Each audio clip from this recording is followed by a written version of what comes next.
Hey y'all, I'm back with my February 2026 reading wrap up, so stay tuned. Welcome back to Books with Kimberly. Don't forget to like, comment, share my channel, and subscribe. Happy Black History Month. In the month of February, I read books by Black authors that told stories of Black fictional characters. So I am excited to get into this list. I read a total of 10 books, which is double the amount of books I read last month. So I think I'm back into it. Out of the 10 books that I read in February, 6 of them were audiobooks and 4 of them were ebooks. So let's get right into it. The first 3 books that I'm going to talk about are the Danger series by Endiya Carter. Yes, I read this series last year, and 2 of the books even made it to my top 20 books of 2025. I decided to read these books again, but this time the audiobook version. I've been hearing people go on and on about how great the audiobooks are. I think it's the way that those steamy scenes are narrated that got everybody falling in love with the audiobook versions of this series, which no judgment here. The first book, Tempted by Danger, when I read the ebook version, I gave this book 3 stars. However, listening to the audiobook version, I've upped my rating to 4.5, which I'm going to give it 4 stars. This book was so good, and I feel like I have a new love for the MMC Diamond Danger. Diamond might be my favorite brother. It's 3 brothers. The first one is Diamond Danger, who is the youngest brother. Diamond is the CEO of his family's company. In comes Quincy from Orange Grove, Florida. She gets an opportunity to be the assistant for Diamond Danger. As soon as Diamond sees her, he immediately starts being mean to her because he has a huge crush. The 2 of them have a lot of chemistry, and so we get to see just the 2 of them navigating the office, these feelings they have for each other, and on top of all of that, they get into some real steamy things, the kind of steaminess that you gotta sign an NDA to make sure that the Danger family is protected. This book really goes there, and Diamond is not afraid to put down as much money as he needs to in order to secure Quincy. I thought this book was so much better reading it on audiobook. I think the reason I gave this book 3 stars when I read the ebook last year is that the plot wasn't as strong, not a story that has a central plot, which listening to these books again, none of them really have like a big plot driven story. It's more character driven. And I just think because the narrators are able to bring these characters to life, I am able to enjoy the story a lot more. The second book in the series is Captivated by Danger. So there are twin brothers, Diesel and Declan. Diesel's story, I love the way it started off. This was my favorite book out of the 3 last year because I feel like it had a better central plot. So Grayson is the main FMC, and she is like coming out of a depression. One night while she's out, she has an encounter with her ex-husband. The 2 of them get to arguing, and the Danger brothers come out ready to protect her and make sure she's okay. Diesel decides to walk her to her home, and while they're walking, she tells him all her life story, everything that's happened to her. After this encounter, Diesel is very captivated by Miss Grayson, and he has his people give her this huge binder of papers to sign because he wants her to be his sub and he be the dom. So this is another very, very steamy story. It starts off as just a steamy encounter, and then of course the feelings happen later, and there are some interesting subplots in this one. I give this book 5 stars. I gave it 5 stars last year. I will say that I do feel like the steamy scenes were very back to back. This one was very heavily spiced to the point where I almost wanted to take a break because I'm like, okay, like, can we get to some other stuff? But I kept going, and you do get a break from all the spices. The 3rd act drama happens. So overall, this is another really, really good one in the series. The last book in the series is Intrigued by Danger, and this is the last brother, Declan. Him and his girlfriend, who is the mother of his son Donovan, have been going through, and they decide to open up their relationship. Declan starts dating Ella, who is the best friend of Grayson in the last book, and baby, him and Elle are sneaking around getting all the steamy things popping. After reading these books again, I will say Declan and Elle are my favorite couple next to Diamond and Quincy. I have a new appreciation for every single story in this series, and Declan's story was given 6-star read. I'm giving it 5 stars this time, which I think I only gave it 4 stars last year, because when I was reading it, I felt like the end was dragging. This is the longest book in the series, but listening to it this time, and I was listening on 1.5, I don't feel like it dragged at all. I actually feel like it could have been longer. I was starting to have that critique about the steam feeling just too frequent and not enough like drama in between, but I do feel like because the two of them were catching feelings while he has a girlfriend, it just brought out a lot of drama, a lot of sneaking around. There were some really good elements that balance out the spice. I still love Diesel's story, but I think Declan's book, Intrigued by Danger, is officially my favorite this time around. That's my experience rereading these books. I absolutely loved it, and I can't wait to do this again next year. The next book is Finding My Bodyguard by A. Blossom. This book was pretty good. The book opens up where we get introduced to Monroe Isis. Her father believes in arranged marriages in order to strengthen family ties within this crime world. And so she has been arranged to marry Cassius. Cassius starts off being like this great guy, and then he turns evil. She ends up meeting Dr. London, and he puts on a plan to get her away from Cassius and the father. And of course, the sparks fly between them. So I thought this was a cute story. Lots of drama. I really liked it and give this book 4 stars. The next book in this series by A. Blossom is Bodyguard, My Heart. I did end up DNFing this book. I don't think it was anything bad. It's just I'm very particular when it comes to what I want to read. And this couple in the next book was already established.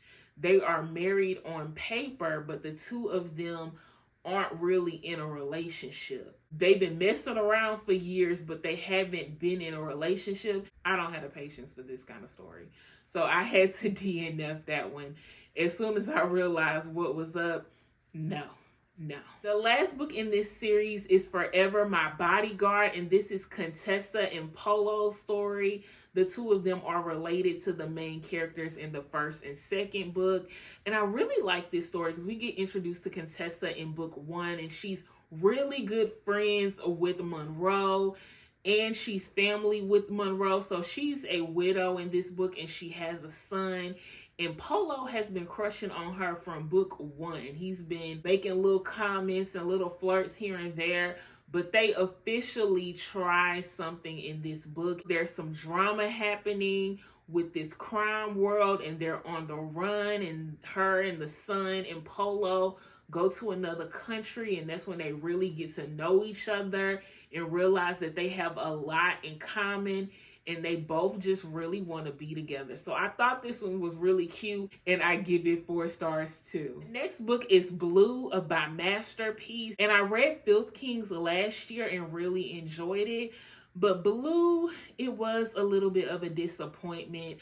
I think the book had a really good premise. The main female character in this story is Truly, and she is just trying to get her life together. She's living at home.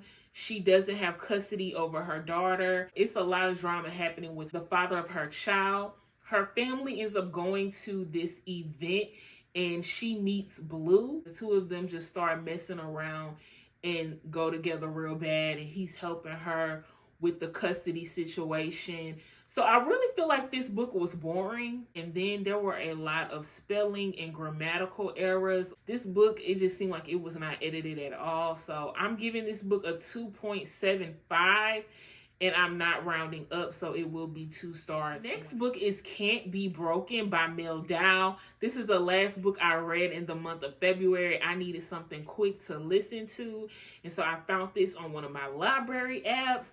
I will say that the book is not bad. The problem is I can tell it's a part of a series, and I just feel like I'm late to the party and the picture isn't as clear for me. The main FMC and the main MMC in this story is Whimsy and Rip. The two of them were okay. Whimsy ends up putting on this big event for Rip's company. Rip is immediately attracted to her, so the two of them become friends with benefits, and then I don't know what else happens. I was listening to it on like 3.5. There was some other stuff that happens, but I don't know. I just couldn't really get into this story. I wasn't really feeling it. There were some funny moments that I did catch, and I got the gist of what happens, but yeah, it was just okay.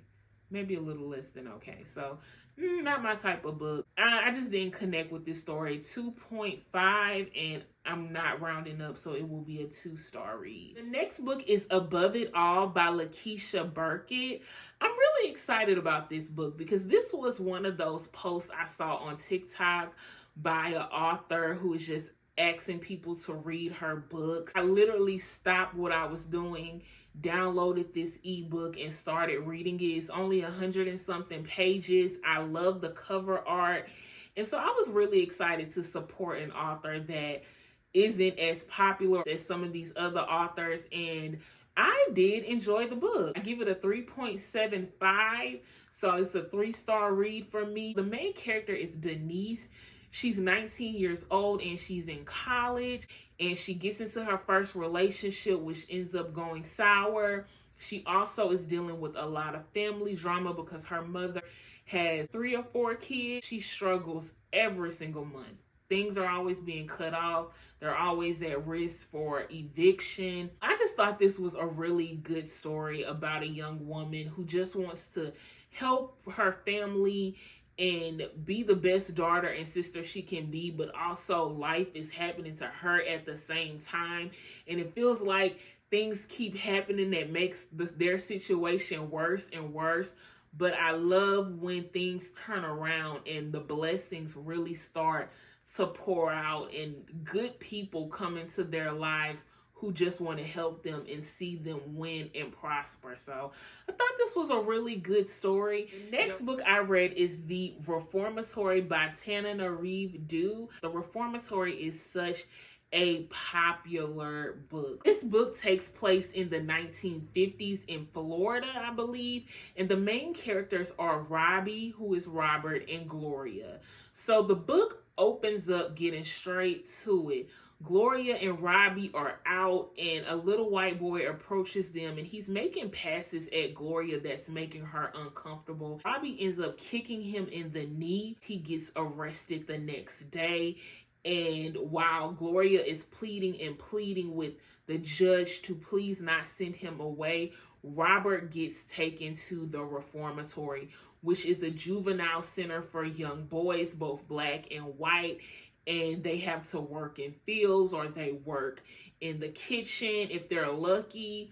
And even that is gruesome. And if they do anything, if they lose their bow tie, if they talk back, if they miss curfew, anything, they get sent to this fun house where they are abused by the warden of the Reformatory. My heart immediately breaks because Robert is such a young little boy, and it was literally just a reaction to his sister being in danger, and the sister feels so guilty. So her chapters are her trying to get help for Robbie. How can she get him out of the Reformatory? This book has some really interesting twists, but I will say I did start to get bored and felt like it was dragging a bit. And I know I am at the lower end of the scale because so many people love this book and give it 5 stars. Y'all can blame me and me just being an impatient reader, but sometimes I just feel like there are chapters that are unnecessary. But I am only giving it 3 stars. I don't know. I wasn't impressed like I thought I would be. The last book on my list is Bones at the Crossroads by LaDarrion Williams. The first book of the series is Blood at the Root. I gave that book 5 stars. We are back with Malik Barons at Cayman University, which is a magical HBCU. I absolutely enjoyed this book.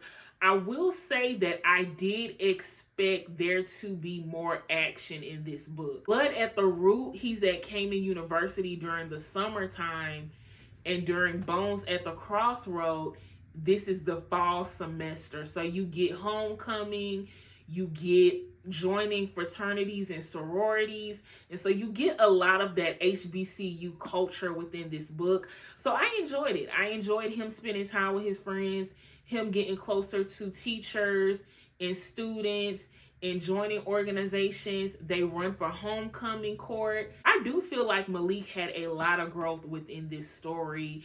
In the first book, he knows he has magic, but he is very fearful of it. And I feel like in this book, he truly embraces it, and he finds out that he is so powerful, and he comes from a very powerful line of conjurers. My only problem is that last book we were introduced to the Bakors, the evil people who are taking young conjurers and killing them in order to use their powers.